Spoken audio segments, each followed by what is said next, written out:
حضرت حرم بن حیان رحمت اللہ تعالی علیہ فرماتے ہیں میں حضرت اویس کرنی کو ڈھونڈنے چل پڑا.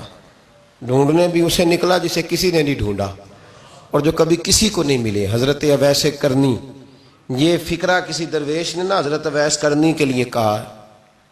یہ فکرہ پورا فیٹونی پہ آتا ہے. اسی کسی دے کچھ نہیں جے لگ دے تے نہ کوئی ساڈا دردی، کوئی یارانہ نہیں، کوئی دوستانہ نہیں. حضرت اویس کرنی کا مزار بھی کنفرم نہیں کہ کدھر ہے. بس اسی کسی دے کچھ نہیں لگ دے. کیا ضرورت ہے؟ بس ٹھیک ہے، اپنا جو ہے انداز سارے زمانے سے علیحدہ کر کے رکھا انہوں نے، علیحدہ، الگ تھلگ. تو حضرت خواجہ اویس کرنی کو ڈھونڈتے ڈھونڈتے کہتے ہیں میں گیا کرن گیا.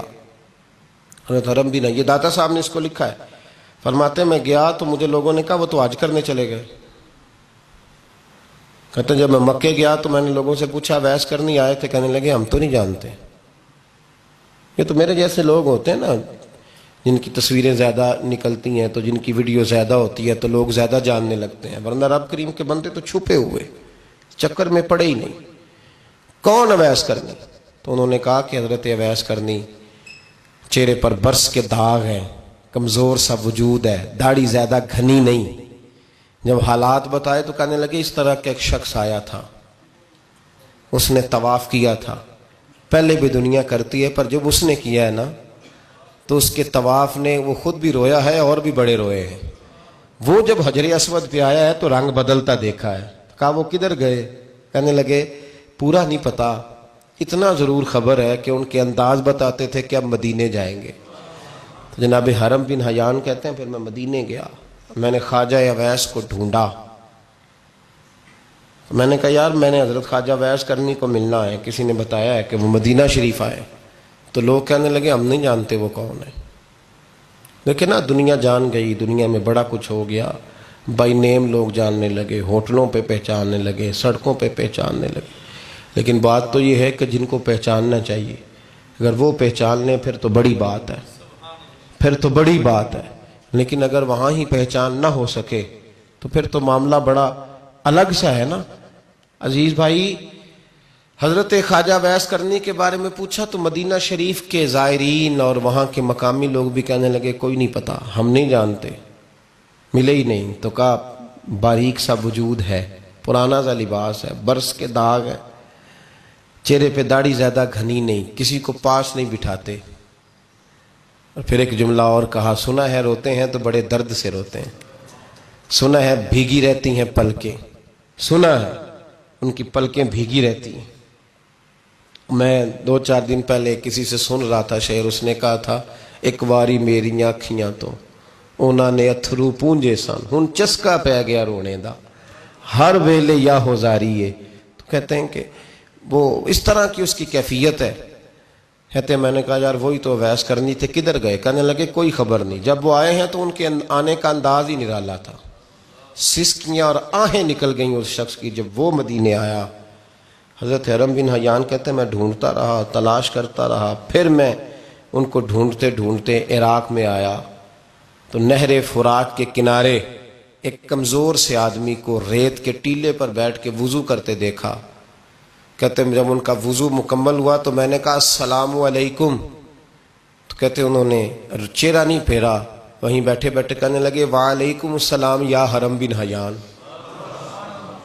یا حرم بن حیان وعلیکم السلام. تو کہتے میں نے کہا کہ من انت، آپ کون ہے؟ تو کہنے لگے وہی ہوں جسے تم مکے اور مدینے ڈھونڈتا رہا.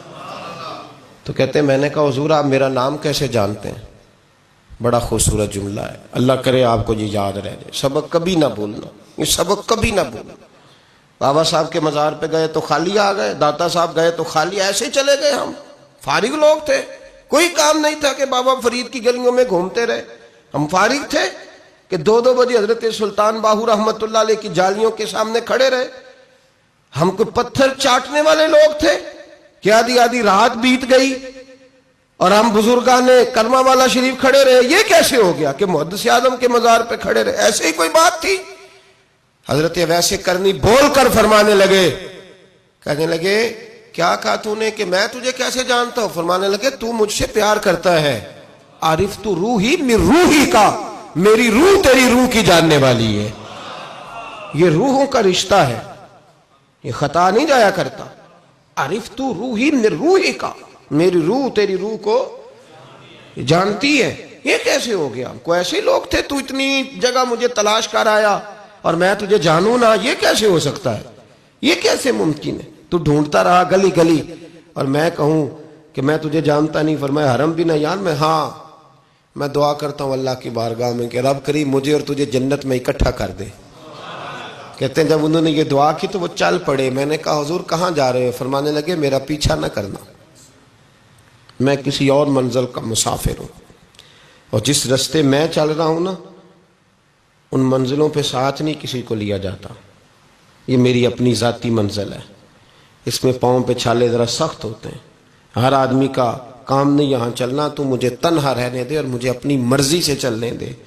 کہتے میں نے منت کی تو کہنے لگے بس تو نے جد و جہد بڑی کی تھی تو تیرے ساتھ ملاقات کر لی، تجھے پہچان لیا، تیرے ساتھ بات کر لی، ورنہ میں کہہ چکا ہوں اسی کسے دے کچھ نہیں لگ دے. اسی لیے میں نے حضرت غالباً امام شورانی رحمۃ اللہ علیہ کے حوالے سے پڑھا ہے کہ قیامت کے دن جب حضرت ویسے کرنی جنت میں جائیں گے تو ممکن ہے اس وقت بھی لوگوں کو دیدار نہ کرایا جائے، بلکہ امام شورانی کہتے ہیں اللہ 70,000 فرشتے ان کی شکل کے پیدا فرمائے گا اور ان کے جھرمٹ کے اندر چھپا کے انہیں جنت میں داخل کرے گا.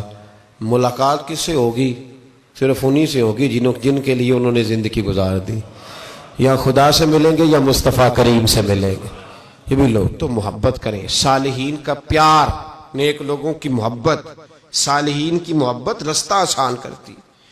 کوئی شک نہیں کہ زمانے میں سارے لوگ اچھے نہیں ہوتے، برے لوگ بھی آئے ہیں مارکیٹ میں، ہوتے ہیں، لیکن 2 4 5 10 بروں کو لے کر کے اچھوں کی محبت چھوڑ دیں گے، نیک لوگوں کا ذکر چھوڑ دیں گے، ان کا پیار چھوڑ دیں گے، ان کا تذکرہ پڑھنا چھوڑ دیں گے، ان کے پاس بیٹھنا چھوڑ دیں گے. گزشتہ دور میں جو بادشاہ بھی نیک ہوئے نا وہ بھی صالحین کی محبت کی وجہ سے نیک ہوئے. اورنگزیب عالمگیر اگر کچھ بہتر ہوئے تو اس لیے کہ ملا جیون نیک آدمی سے محبت کرتے تھے. محمود غزنوی کی بہتری کا سبب یہ تھا کہ حضرت سیدنا ابو الحسن خرقانی کے پاس جایا کرتے تھے. صالحین کی محبت نے بادشاہوں کے رخ بدلے، بادشاہوں کے. ان لوگوں کو پیار تھا تو حالات جہانگیر بادشاہ جایا کرتا تھا خواجہ اجمیر کے آستانے پر، تو لوگ کہتے ہیں کہ بڑے سخت دنوں میں بھی ہم اس کی آنکھوں میں آنسو دیکھا کرتے تھے. درد والی جگہ پہ جاتے تھے نا لوگ تو درد مند ہو جاتے. اس لیے صالحین کا پیار کبھی نہ چھوڑے، کبھی نہ چھوڑے. میرے بھائی کپڑوں پہ مٹی پڑ جائے نا تو کپڑے دھوئے جاتے ہیں، اتار کے پھینکے نہیں چاہتے. چیزیں غلط ہو جائیں تو گرد جھاڑی جاتی ہے. اس نظام کو چھوڑا. صالحین کا پیار کبھی نہ چھوڑنا، کبھی نہ چھوڑنا. رب کریم کے بندوں کی محبت اللہ تبارک و تعالیٰ کے قریب کرے گی آپ کو. اللہ کے بندوں کی محبت آپ کے اندر جلوے پیدا کرے. اور اگر آپ ان کو پڑھیں گے، میں جب پاک پتن شریف جاتا ہوں یا کسی مزار پر میں کھڑا ہوتا ہوں نا تو وہ جو حالات پڑے ہوتے ہیں نا ان بزرگوں کے وہ سامنے آتے ہیں کہ یہاں خواجہ نظام الدین محبوب الہی تشریف لائے. دیکھیں نا اگر کوئی بندہ سوچے تو ہو سکتا ہے کہ اس کا کلیجہ پھٹنے کو آئے. جب خواجہ نظام الدین صاحب کہتے ہیں کہ جو باب جنت ہے نا بابا فرید صاحب کا، کہتے ہیں ایسے ہی باب جنت نہیں. فرماتے ہیں جب بابا صاحب کا وصال ہوا تو بابا صاحب وہیں لیٹے ہوئے تھے جہاں آج ان کی مزار ہے، اور ان کے سرانے بالکل جس جگہ کو لوگ باب جنت کہتے ہیں وہاں میں نے رسول پاک کو کھڑے ہوئے دیکھا ہے. اب کوئی آدمی حضور کی خوشبو محسوس، اس کا ایک ارادہ بن گیا نا کہ یہاں حضور کھڑے تھے، اس پر کیفیت کیا طاری ہوگی، اس پر انداز کیا ہوگا، اس پر وارد کیا ہوگا، وہ کہاں پہنچ جائے گا 1-2 منٹ کے اندر. تو یہ تو اس وقت ہے جب اس کے محسوسات ہوں گے، جب وہ نظریاتی طور پر اس بات سے متفق ہوگا، جب وہ خوشبو محسوس کرنے کی صلاحیت رکھتا ہوگا. ایک بات عذرائے محبت ہے، کہہ دیتا ہوں کیونکہ سوالات ہوتے رہتے، کہہ دیتا ہوں. اعلیٰ حضرت کے ایک مرید تھے مولانا حشمت علی خان صاحب رحمۃ اللہ، بڑے تگڑے آدمی تھے. جن لوگوں کی پوزیشن بڑی سخت فاضل لوگ ہوتے ہیں نا، اور حاضر جواب 1 منٹ سے پہلے. پاک پتن شریف گئے تو باب جنت سے گزر کے آئے. باب جنت سے کسی ہمارے عالم نے نہیں لکھا کہ جب وہاں سے گزر گیا اب توبہ نہ کرے اور کوئی اچھا عمل نہ کرے تو جنت میں جائے گا. بس یہ کہا کہ ایک دروازہ ہے جہاں خواجہ نظام نے حضور علیہ السلام کو کھڑے دیکھا، گزر جائے کوئی تو الحمدللہ اس کے لیے ایک برکت ہے.